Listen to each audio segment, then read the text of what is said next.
The first time you said they were both picking stages, Mm. I thought in my head that you had made the format where they each pick one stage and then we just go. I was like, oh, that's kind of Yeah. fun. That seemed Yeah, like a fun that idea. actually sounds like it could be fun. Yeah. However, now we're finally into winners round 2 here between Coco, who believe is from Australia, and Mangueira, who I have no idea where he is from. But we're going to start Coil anyways. versus Quintel. Yeah, and Mm. yes, yes, I am on the case with the overlays, by the way, guys. So you can introduce and start the cast here, streams, while I fix this. All right. Coco coming out with the fiery loadout, the retorture, very rarely seen on any character. I can see this working well on Coil, purely because Coil is very floaty. She can dash side to side, up and down, and maneuver those bullets to create an even larger spread. But we're seeing Mangueira land several chillas and now knocks Coco out of rush. Yeah, this is a way more fast-paced game than we saw last time. I just They're instantly getting in noticed. each other's face. They're trying to run ice combos. This is round 2. Yeah, now is when the real crap shit starts. I think. Oh my god. Okay. Oh, That's I thought it not was gonna end it. No, there's some magic pixel now for Coco here. Yeah, Still Coco alive. slaps, growing that third arm, and again, it's not over. It's not over until it's over, and It's again, this is. Oh, it's Oh. close. just narrowly. And wow, one thing that I do notice on Mangueira is that they are using their like the double chilla, which is a setup that we have seen from other players a lot. You know, Nobi yeah. being a very like prominent player using that style, which like. At least in Nobi's cases, focuses a lot on actually like going into someone's face and just spamming, alternating between uncharged punch and charged punches, which you basically have to counter it, but by also spamming. It's like a really annoying playstyle if you're not comfortable with it. Oh, great rush timing. Yeah, and that's so hard. Like landing a rush on Coil is actually super difficult. Even if you do hit the rush, sometimes Coil can like slip out from the rush. And Yeah, especially double glove. yeah, definitely. And that's you know, we still feel the pain from the the nerf that came like 4 months ago, I think, where they, or maybe it was even further away from that, but it's like they nerfed the glove punch rush to be way slower on the startup, and by way slower I mean the like first few punches are very short range. yeah, exactly. And you know, it's a lot of players are still having like are struggling with that. I know that Nobi still, you know, he still employs this like double chilla playstyle, and it's just not as strong as it used to be. So, but he's comfortable with that. Oh, okay. Coco now coming back with another round, not using very the rush. nice. Very nice from Coco. Y2 Kool-Aid, the third arm on Coil comes out when you hold dash for an extended period. Yes. It's like the amount of time you would need to normally hold somebody's dash to get their power. It's like an extra 1 or 2 seconds on top of that to grow the arm. Yeah, and it's actually interesting. Like both rushes being used. Coco coming out on top though, and now Mangueira has no rush at all and just lost a bunch of health. Doing nice though with that ice, like got some damage in there, but yeah, and definitely with the coil power up is that you can actually choose which side the arm is going to come out on. If you dash in one direction, You can? yeah, like if you dash into the right, then you'll get the right one, and if you dash into the left, like the first input that it does actually gets that arm out. I didn't know that. I still thought it was randomized. No, so and that's so it's just the first bit of input, and you know, Coco taking the first game here while we're chatting about. Well, Dr. Coil's very, very good. Yeah. Definitely one of the higher tier characters. Not that there are tiers, but she's certainly has more technical ability than some of the other characters. Yeah, but as I was saying with the power up, it's just like it's so interesting because you can do since there are like a few frames where you can basically, it's difficult, but you can dash to the right but get the arm on the left if you want to by like almost like when you do like the wide grabs, you like do from left and right kind of thing. Yeah. With the inputs. And there are a lot of stuff that you can do with that third arm actually, especially when we have seen some players use Dr. Coil with arms that are like you put them out and then they do something like the shield arms or the dragon arms, where you can actually cancel those, or you can put out the third arm and then grab at the same time, which is like really difficult to actually. That's the unstoppable coil combo. If you have a dragon arm on and you grow that third arm, shoot a dragon, and then cancel the third arm by dashing into it, and then you can grab while the dragon is out. So they're either going to get hit by the beam or grabbed. Yeah, and it's so strong. Like I've been playing Dr. Coil a bit and trying to learn the character, just to get like a new perspective on the game. And but still, when the first times I played like a good Dr. Coil, I think I played the Dart remix, I think. Yeah. Who's I think is like 28 on the dashboard right now. I was not used to that canceling, and when I first I was just like, why am I getting grabbed so much? And then, oh wait, I think he's doing that canceling thing. And then I actually took a closer look at him while I was playing, and I noticed that he was doing that, and it was so like the timing is so weird from any other character. So it's just, I don't know, it's specifically for Dr. Coil, which is like, it makes it difficult to get used to, basically. Yep, but it's cool. I like it, and that each character has these small little techniques, even though the game is largely the same for everyone. Yeah. It's just cool to see people coming up with brand new tech for Coil all the time. Yeah, I feel like she's still not fully untapped. Her and Masango both. Yeah, and also like what we saw in the European tournament last weekend was Springtron is also one of those characters which is not utilized very much, and there's a lot with Springtron having the, for anyone new to the game, Springtron having this, if he charges his arms fully, he will do an EMP which breaks the arms if they're extended. And there's a lot of kind of mind games that you can employ with doing the EMP and combining that with like you can cancel like, or you can pull off a rush just after that. And it's like, I don't know, when I see those things, it's also one of those things where it's like if you're not used to that, you'll just lose because of that. And it's just, there's a lot of range basically to all of these characters, and it's hard to know all of them. That's basically when you've mastered the game, which I don't think, maybe Pega has, but I'm not sure. We'll have to see at SNS. Boom. He's certainly the most mastered the game of anyone. Yeah. If anyone is wondering, we're waiting for the band picks right now. They're doing it as we speak in the chat, and I think we're going to get the stage now, and I believe that it's going to be Mausoleum again. Yeah, it's going to be Mausoleum again. Coco choosing that. All right, it's ready. Yeah. And, I think this, again, is going to be a strong pick from Coco. Mangueira might have not been aware that Coco is a Coil player, but Coil is super strong on this stage, and you know why that is? It's because of that tramp in the middle. Yes. The dirty trampoline. Yeah.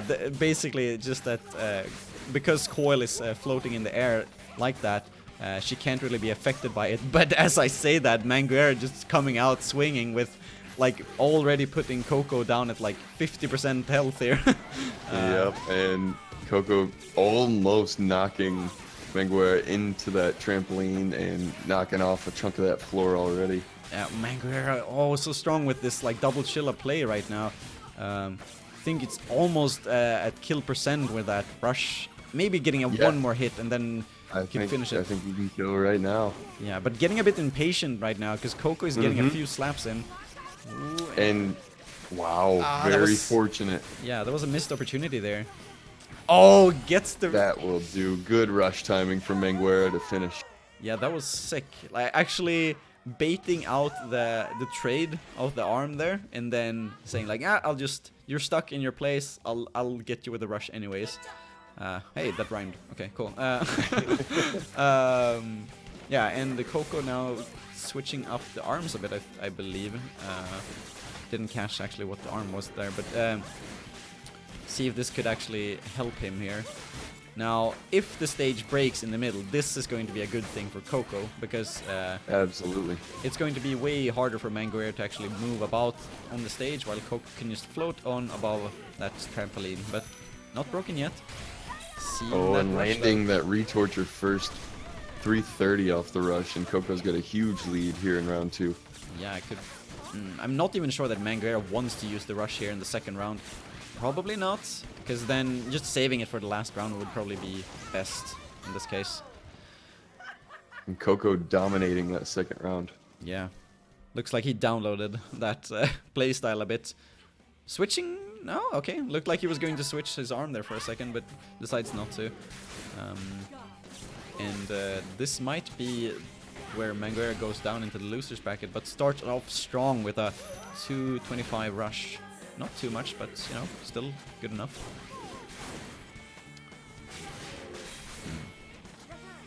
Mangueira sticking to the back wall, just comfortable with this space. Yeah. I think it's smart because you don't want to get too close to that retorture from Coco. No. If you keep distance, it can't really do much to you. But if you're close to it, you can't even estimate where that spread's going to go. It's random. Yeah, and Coco managing to break that shield now, getting 75 damage, which is not a lot, but it's better than nothing. I think Mangueira has been really like doing well with keeping the distance right now, trying to get Coco to come to them, and gets to Close 260. Yeah, that was better. Ooh, and oh, just sidesteps with that Chilla. That was so cool. All right, in the red now for Coco. This could go to a final game if Coco is not careful here. Must do everything correct here. It's just 1 or 2 hits away from losing this. Yep. Has his rush. He gets popped. One more hit and Coco's dead. This is dangerous. The revolver retorture is not doing that much here against those Oh, and Chillas. Coco Burning that pulls. rush. That won't even break shield. Yeah. And only 13 seconds remain. It's still possible here. Yeah. Oh, and with No. the damaged arms, he does it with the rush. Good job. And now it's a 1-to-1 here. Nice stuff coming out here from Mangueira. First time in these tournaments as well. Coco, as I said before, has played in the first tournament and was doing pretty well in that one. Kind of like a breakout performance, but might be sent into the losers bracket here for their first game, because both of these players have been through to the second round here. Oh my god, and looking back at the bracket, I didn't even notice that. That's so sick.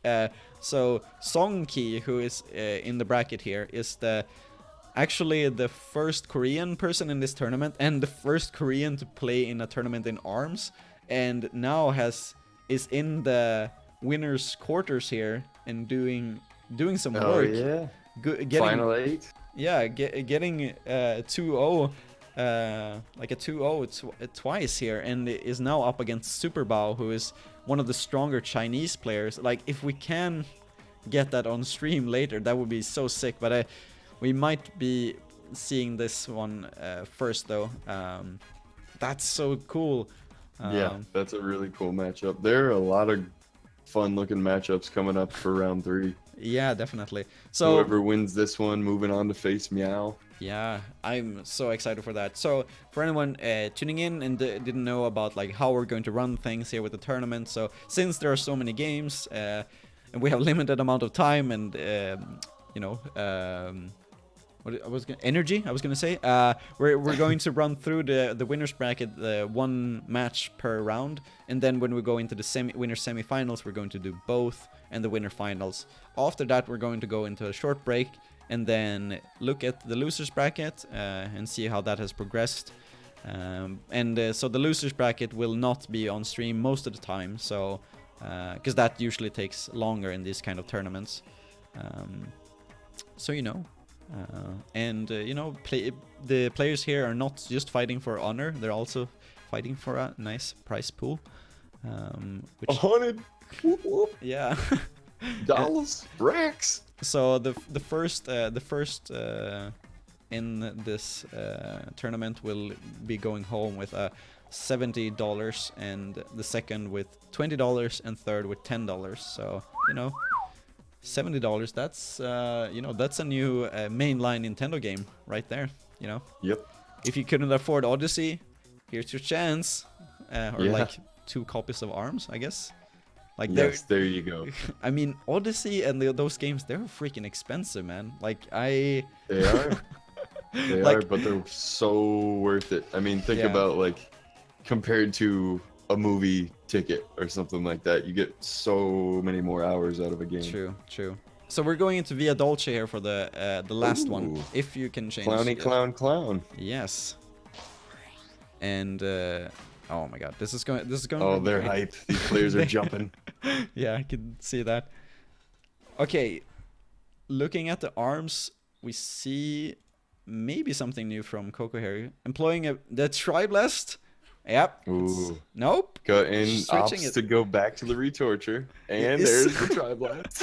Switching about so much here before starting, but in the end going for the Tri-Blast, which is, you know... And immediately hitting... I would say Tri-Blast is the premier arm to use against Twintelle. Definitely. I think... But Mangueira still going strong with these ice mind games here. Getting at least Coco 2. able to get out of the chain finally. Yeah. Yeah, I think Tri-Blast is like... I mean, it's a good... Let's be honest, it's a good arm overall. But it's one of the most powerful arms, no doubt. And but definitely against like characters such as Twintelle, Max Brass, and Springman, who kind of has this ability that encourages moving forward like this, like using it and moving forward. That's where the Tri-Blast just cuts through. That and Twintelle's Actress Aura makes her hold still, so if you can estimate which way they're going to dash, she has no choice but to shield. Exactly. Boom, gets explosion, knocking Mangueira out of the rush. Yeah. Oh, this is so difficult. Down on the last punch here now for Mangueira. And with the almost broken arm here. Oh, loses the first one. But... Mangueira was looking really solid there. Like I think he got like a solid 4 or 5, hits with the chain of the Ice Mine game there in the middle of the round, but wasn't able to keep it up, which is, that's the thing with these rounds. You have to keep up like the entire round. You can't just let up halfway through, because then you're going to lose. Indeed. Yeah, if you've got to make sure if you have a lead, you keep pressure on and don't change your strategy, because momentum can swing in a second in ARMS. Yeah. And that's something that we have learned the hard way as casters, trying to predict these things in the last second and just like swing we'll be right like, around. oh yeah, Mangueira with a big lead here. Looks like he's going to take this one. And then Coco will punch Mangueira out of the rush. Yeah. Completely switching things around. But that is not what is happening. It is indeed Mangueira dominating right now. Oh, almost. Yeah, okay. Good gets rush the rush timing. Yeah, very nice rush. Wow, 290 from a glove rush? Yeah. I mean, if someone's going to do it, it's going to be him. Oh, there it is. That was way more like he just, as we said, just turned things around. Like, the most important part going into these kind of fights is that when you actually have a playstyle that works, is to not let up, as you said. But a lot of players will do this thing where they get a huge lead and then they'll just be comfortable with that and stay back or like change something ever so slightly, and that's that's the big problem for them. Yeah. And really the only time you should change your strategy is if you are very close to timing your opponent out and you know that it's going to be really hard for them to land several hits on you. Yeah. In a short amount of time. I feel like a lot of players will get up that there's still a minute left on the clock and then start being passive. That's when they get caught. Yeah, and this is such a close range fight now. Oh, Doesn't get the rush missed. though. Gets the ending though. Catches Coco releasing that guard for Yeah, like getting second. greedy. Yeah. Okay, but Coco is not letting up. Trying to approach now. Trying to find an opening with that rush to get back into this. Gets hit with his own Tri-Blast though. Wow. This is close. This could be Mangueira's game though. Yeah. This is Mangueira tense was able to land some massive hits. Coco lands that Slap-O-Mander again, now a Tri-Blast. And Mangueira just trying to get some Oh, room to breathe here. Always moves away from Coco, and Coco just approaching again. oh, what a parry, and oh, that's gonna do it. Mangueira taking the second game here, and the third, I mean, and Yeah. moving on to face Meow, which is going to be the game we're playing next.